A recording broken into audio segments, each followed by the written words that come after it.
হিজরাকুম, তোমরা সতর্কতা অবলম্বন করো। সতর্কতা তো আমাদের শত্রু আছে, হিংস্র পশু থেকে সতর্ক। মানুষ ভয় পায়, যেগুলিকে ভয় পায় মানুষ, সাপকে ভয় পায়, বিচ্ছুকে ভয় পায়, যেগুলি ক্ষতি করে মানুষের, সেগুলি থেকে নিজেকে নিরাপদ স্থানে রাখতে হবে, সতর্ক থাকার চেষ্টা করতে হবে। এবং সেই জন্য যেসব পদক্ষেপগুলি রয়েছে, সরকার যেগুলি বলছে সেগুলি পালন করতে হবে। জি। এবং হতে পারে এটিও আল্লাহর আযাব, হতে পারে আল্লাহর পরীক্ষা। জি। ফেরাউনের জামানায় ফেরাউনের বংশধরের ওপর বিভিন্ন রকমের এইরকম বালা মুসিবত এসেছিল। তো এটাও হইতে পারে বিভিন্ন রকম মানুষের জমিনি আযাব, আসমানি আযাব, আর জালেম শাসকের আযাব, আর এই সাপের আযাব, সবই আযাব। জি, যে কোনো অনিষ্ট আল্লাহর পক্ষ থেকে পাপীদের জন্য আল্লাহর আযাব।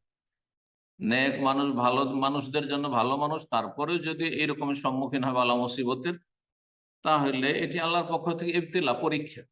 পরীক্ষা, সবর করতে হবে, ধৈর্য ধারণ করতে হবে, সতর্কতা অবলম্বন করতে হবে।